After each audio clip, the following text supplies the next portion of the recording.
name is Tanuj Bhojwani, and I run this not-for-profit called People Plus AI, which is funded by Nandan Nilekani. And my own background is that I used to be part of something called the India Stack. So Aadhaar, UPI, DigiLocker, DigiYatra.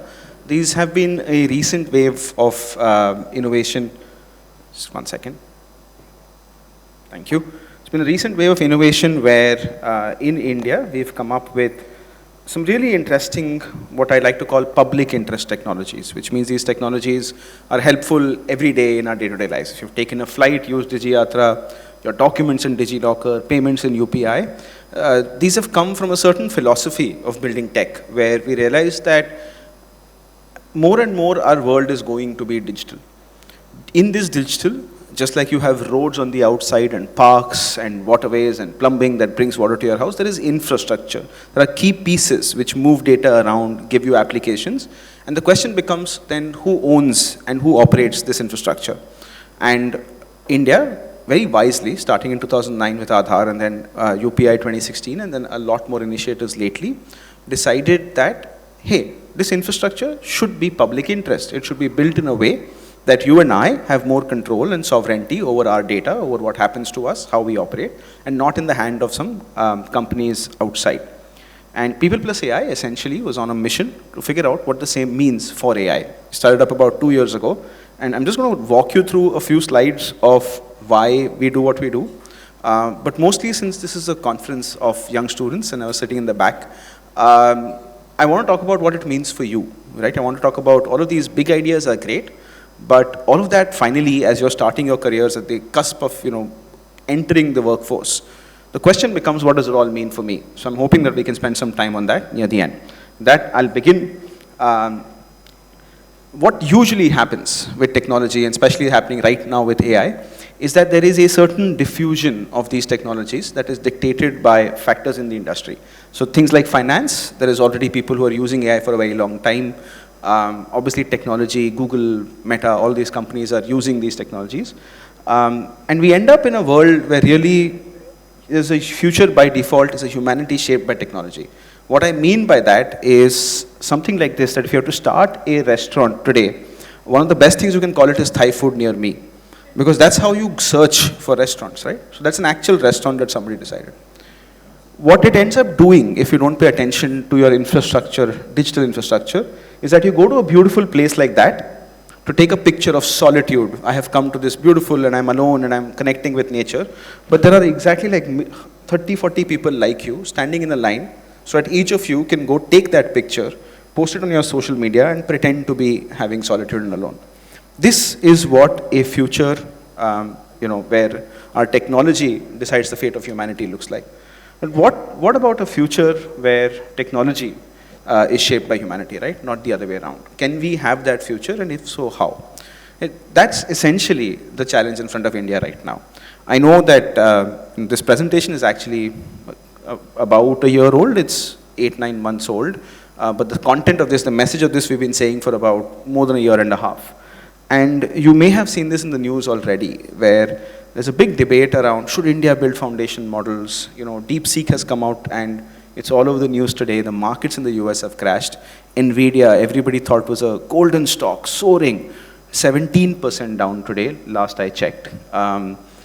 Erasing about $500 billion of market cap. These are very large numbers and, it seems to be world-changing. But really, the question that everybody is asking is, and what the markets are asking is, who decides our fate? Who holds the key to tomorrow? Who designs this future? And I'm here to tell you that no one person does. You have as much of a role in this. The game is not lost. And let me tell you why I say these things, right? Is building AI in India hard? And the answer is yes. The answer is that it is definitely easier to do it in a country where they have a lot more money splashing around, and if you have a good idea, you can get millions of dollars. It will be harder in India, but it was just as hard in, say, China, where something like DeepSeek comes out, right? It's not impossible, it's just hard. And hard is not a problem, hard can be an advantage. When it comes down to it, AI is finally just three things: data, models, and compute. And the typical criticisms in India is that we don't have compute, we don't have enough data, or if it is, it's inaccessible, and there aren't any models in the country.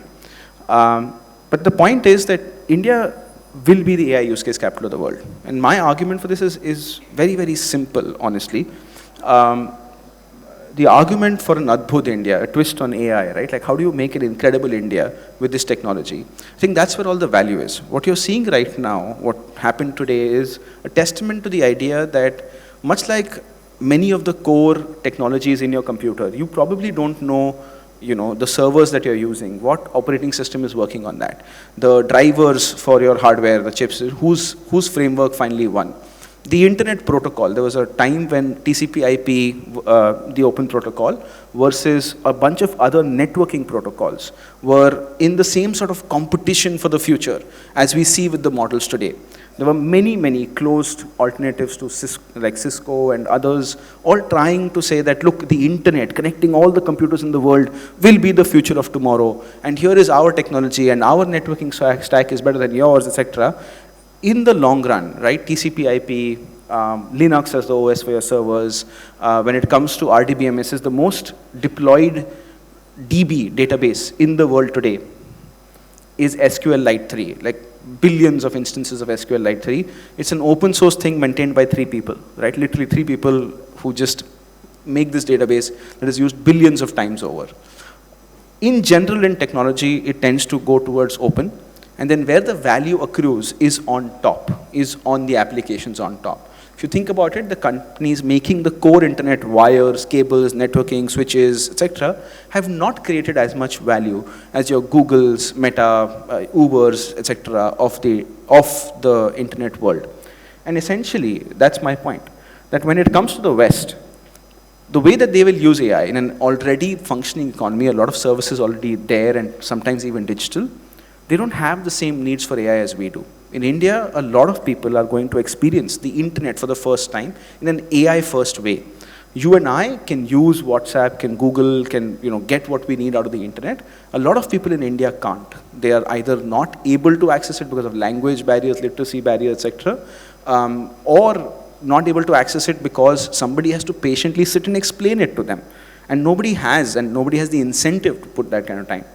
Your AI can be a way for computers to understand all of humanity in any language they speak. It can also be incredibly patient. How many of you have tried using ChatGPT or any of these open models to talk about your problems, right? Like personal problems. Anybody in the students? Yeah? We did a little thing once where we called a bunch of people in Bangalore, where we operate, and said, look, we're thinking about AI and mental health. And I was surprised that out of all the mixers we do and all of these events we do, the AI and mental health mixer had the most number of people, right? 200 people showed up to our tiny office.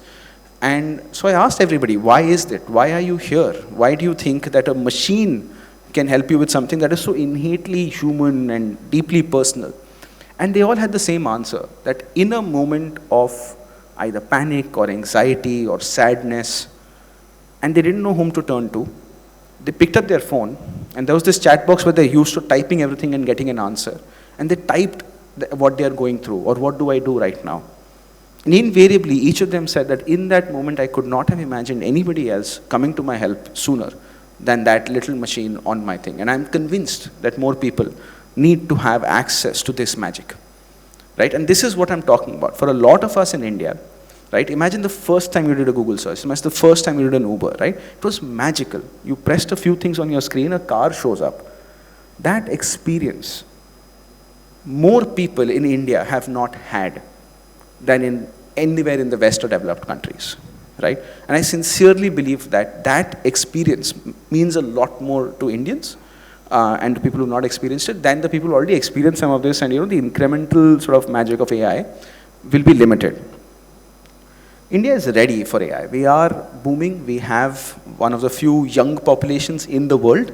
A lot of you are going to be ambitious and want to build things. And already we are seeing this in economies like Japan, right? Where they're coming to our country and asking for people to come join them there and work there, and especially on problems of AI.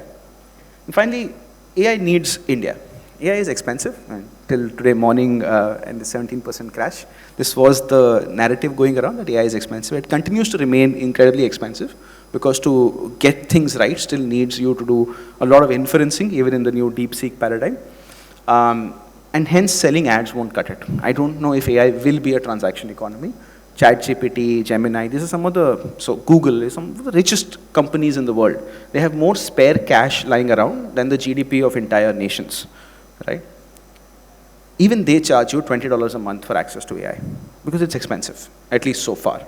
So till the time that we get AI that is too cheap to meter, right, these companies will need India because we have the numbers, we have the sheer number of people to whom if you can even add that incredible amount of value that I was talking about, you can charge them a small amount of money, maybe not $20, but maybe $1, maybe like 50 rupees a month that you'd be willing to pay to have all the world's answers in your phone. When you multiply by the hundreds of millions of people we have here, that is a sizable amount of the market. And therefore, just to summarize, demand exists but is latent, supply exists but needs to be activated, and the business model will move from attention to transaction, which means that we're just a few innovations away from India being a phenomenal player in this space. And I think with models and base models, a place where we had a lot to catch up on, becoming so incredibly cheap and available, once again, like has happened in the past, everything will move to the application layer. It is about how, nobody cares. You don't care if the server that your software that you use or the apps that you use is running on this framework or is running on that, operating system, etc. What you care about is the experience you have. And I think building that for Indians will come from India because only we can understand their needs. And what was being said in the previous session, right? The problems of, say, somebody in a village who does not have access to clean water, the problems of students here where the competitive environment and the job-seeking environment is very different from the West. Those problems will have to be built, solutions to those problems will have to be built out of here. How I'd like to give you some hope is to go back to that diagram and remind you that AI is just a lot of math. Whatever these fancy numbers mean, you're essentially answering 3 questions. Data, which is what to multiply, models, which is how to multiply, and computers, which are the multipliers, right? Compute. There are 2 other ingredients that we tend to not talk about when we get this technical, which is the talent, like who decides what to multiply, how to multiply, and how many multipliers to multiply with. And we also don't talk about the use case. Whom does it serve, right? It's as if we build AI, whoever builds AI will control the world, right? This is not the sword that King Arthur pulled out from the rock. It's not the ultimate power. Even after we get to solved AGI, etc., we will still have to figure out how technology diffuses and helps the people. So India's strategy, like I was saying before, and I continue to say this in light of recent events, is that it should be use case led. If you know what you're doing and for whom you're doing it, you can then work your way back up the stream. And we've done this time and time again. We've been a net consumers of technologies like cars. Now we produce world-class cars, right? We may be a little behind because of the economic realities of our country, but let's not forget we're a powerful market. We're a growing market with ambitious people. And already, like I said, India has these pipes that we've laid out that already gives us stuff like UPI, DigiLocker, etc., but gives us access to a lot of our own data and our own interactions with various services, which we can use as fodder for the AI we build. And therefore, I believe that AI is stacked for Bharat, the idea of an Adbhut India, that we can achieve this. In fact, we asked a few people what they'd like to do. And we got some incredible answers of what people can do with AI. And the thing that I want you to notice is that these are answers that are very India-focused, right? Can we achieve this by 2030? And I think to do this, again, it's not the ChatGPTs of the world or DeepSeeks of the world who are coming and doing this.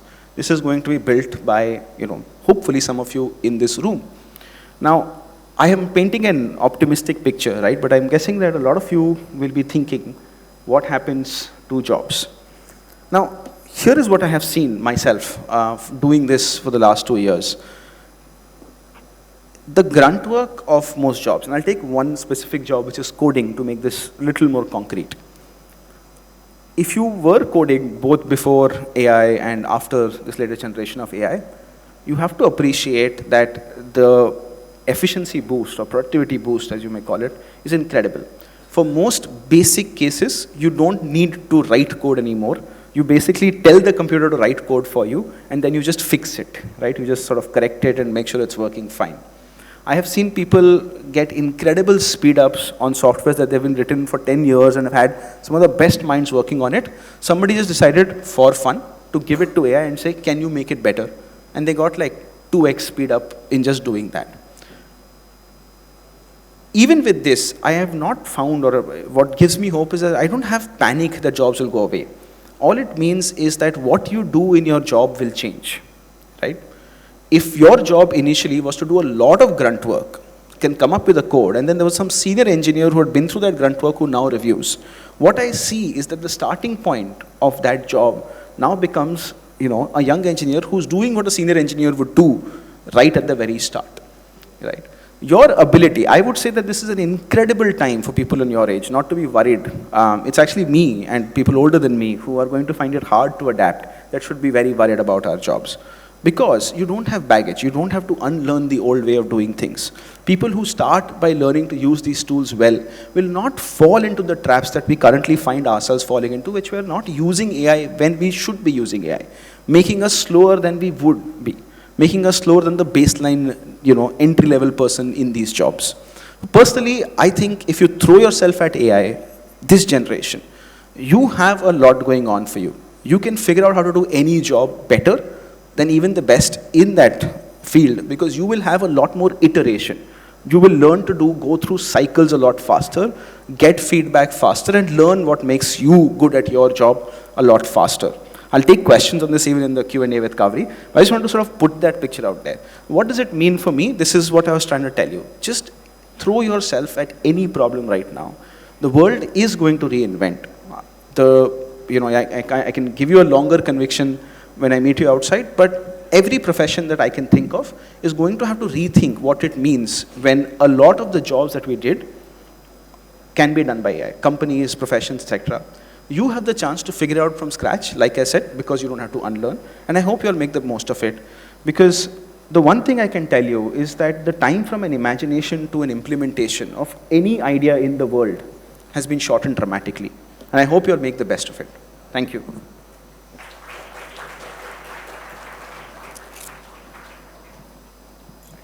Thanks so much. That was really very, very interesting. I want to ask you, you've talked to the engineers. What does a liberal arts student say who's just graduated, is looking for a job, thinks AI is a cool place to land? Yes. What would he or she have to do to become an AI specialist? Yes, it's an incredible question. First of all, I want to say this about my own credentials, is that while I studied at IIT Bombay, and if you just look at that, I would fit that bill of IIT, this, that. But I actually, back in 2013, realized I've been living in a bubble and went to Ashoka University, well before it was popular for being Ashoka University, for something called the Young India Fellowship, which is liberal arts, a course in liberal arts. Which I still credit for being able to sharpen my thinking, to look at the world in different ways. And therefore, first of all, I think the liberal arts majors have lesser reasons to worry. Coding is a deterministic job. You can figure out if code works or doesn't work. And those jobs where you have what's called a reward function, verifiable reward function, where something is correct or not is easy to know. Those are jobs that AI is coming for first. So for the liberal arts majors, here's So the poor liberal arts major who's really troubled when his engineering friend is earning 1 lakh and he's just starting out at a 30 or 40,000 job. Yeah. I mean, right now he has a huge complex, right? Correct. Look, in the long run, I have to say this, that the hardest thing, and that will remain hard, is working with other humans. I've actually written a piece about this called What They Do Not Teach You at the IITs, where I have said this exact same thing, that the hardest thing that I have learned or I have to deal with is other people, right? I can solve equations, I can write code, I can do whatever, but getting people to come together and work towards an objective and try to get it done remains one of the hardest things to do. And it is why increasingly, at the top, all jobs look the same, right? They're in mostly sales and people management. And I think that will remain true even in this world. What I do encourage you to do is to no longer think of yourself as bucket A or bucket Right. B, right? In a time where learning the little tricks and trades, of any job and profession was hard and took time, it made sense to think of yourself as I am liberal arts and I am engineer, and these worlds don't meet. Today, most people, there's somebody know who recently started a company. They raised some $3-4 million. Person had never written code before, and she is now the technical founder of this startup. Never written code before. Why? Because she just said, okay, I want to make this thing. I'm very passionate about this problem. Let me just do it. Let me ask the AI to write the code, make the product, keep going. So I'd say that's my starting advice, right? The world is trying to reinvent itself. If you think of yourself in a particular bucket, they will definitely put you in that bucket. Yeah. If you don't care, then you have a lot of opportunity. That's right. I mean, when you're looking at the, say you have a liberal arts graduate, I'm sorry I'm going on about that because please. Yeah. I think we have quite a few of those and they're really the most worried. So what would you tell him or her are the things that he or she needs to learn right away? So, I would say just learn, we live in a very connected world, right? So first thing is learn to get rid of shame, and like the previous session was saying, right? Learn to listen, but do what you want, right? Do what your intuition tells you. This is a world that I think nobody has a blueprint for, nobody has seen before, and therefore developing your own intuition, developing your own, trust in yourself and following your nose to greener pastures is going to be the most important. The quickest way I can tell you to do that is to try things where there is a risk of failing and then fail a few times, but then get back up and keep going. One thing I do believe will happen in the AI world is that forming companies, doing business, everything will get smaller and easier. So a 2 people or a 3 people company, which just means your college friends, Right. 2-3 people you like best, if you can figure out even one thing that people like, or oh, this is missing, or oh, this doesn't happen, you probably today have everything you need to start a company to serve that, right? And therefore I encourage you to try it early when you have less going on, where you don't have dependence, where you don't have so much of a footprint yourself to take care of. Do it now, do it sooner. And maybe it's not for you, but you learn that out rather than living your whole life thinking, what if we did that? What if I could also make as much as my engineering friends? If you just try, I promise you there's a lot of value and learning in that trying. It was very interesting when you talked about that last slide, having someone, having AI do the actual manual scavenging, the separation.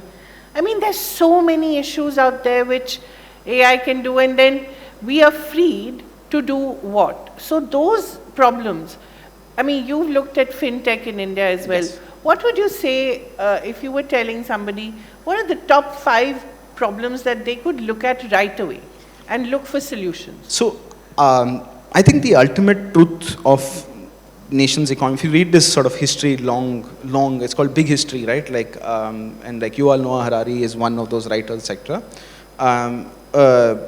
There's a lot of truth to this idea that a nation's future or whatever happens is its demography, right? So we are one of the younger nations. We are going to have a lot of people who are looking to become ambitious, who are looking to, go from whatever social status they had to a little higher one.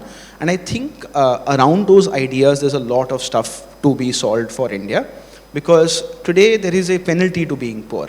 If you are poor, access to capital is more expensive than for the rich. Obviously, I can take the famous example of how people run away to London when they don't pay their money, but the poor will not be let off the hook so easy. I also think that education, for example, it's a scary world. People will want to have more personalized education. In India, so far, we've still, the IITs and a few other institutions tend to hog that limelight, and everybody else is made to feel less than because they don't get to the institutions. I think systems that break through and allow merit to shine, which with AI we have a real chance of doing. We have a real chance of recognizing when somebody is good at a specific niche as opposed to going through that certification process, etc. I think opportunity and education, jobs is another one where I really think. The third thing that personally even I am doing my best to do something there is healthcare. I really think that healthcare is one of those jobs where jobs won't go away. You still want to go to a doctor. You want to go to somebody in a white coat with authority and ask them, what do you think? How do I get better? But at the same time, the amount of information available to us in what is the right thing to do is changing very rapidly. No human being can keep up with it. And if we can make those systems of knowledge be more accessible to people, I think then again our doctors will turn into specialists. They'll only treat specific cases, right? As opposed to the millions of GPs we have right now.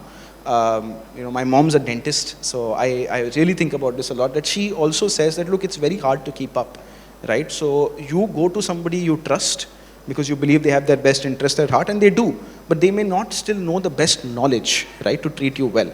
And I think in a country like India, again, this is very critical because our best doctors, they want to stay in the cities, right? They also want to have a good life, quality of life, work somewhere nice, have their children go to the best schools. But then what does that mean for the billions of people, right, who are living not close to that high urban density center? So I think it's very interesting you're talking about more specialists. Yesterday we had a doctor who told us exactly the opposite, that we actually don't have enough GPs and we need to have that. And I would imagine that with healthcare, the last mile in every village would still have to be some kind of trained medical person, whether it's a nurse or a paramedical expert or whatever, or GP. You still need to have that last mile connectivity, and that has to be a person, right? Yeah, just to be very clear, I think, I know that if you see an AI person, we think all of us are the same. I am strongly advocating for not eliminating jobs, right? Just because AI can do it, you'll remove No, in fact, it can multiply jobs. Multiply jobs, exactly. So let's talk about those opportunities to multiply jobs. I think you have to look back in the history, like very, very long, and ask, even if all this information was available, where would you not take out the human, right? And I think healthcare is one of those things, especially, right? Like I wouldn't want, even if I knew what to do, how to do it, you'd still want somebody else to do it.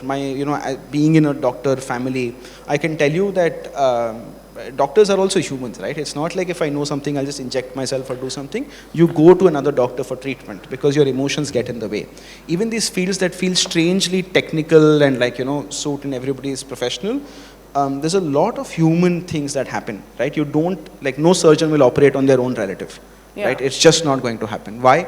Because you're human at the end of the day, and you will falter, you will make mistakes. So to your point, yes, last mile we need a lot of capacity, more than we have today, but then to train them up to that capacity will become a much easier job, because then these people can treat immediate symptoms, they'll also learn on the job, but when it comes to advanced knowledge, diagnostics, etc., instead of making guesses, they can just refer to the AI, and they have the quality of diagnosis available to them in the same way that the leading doctor in LA would have.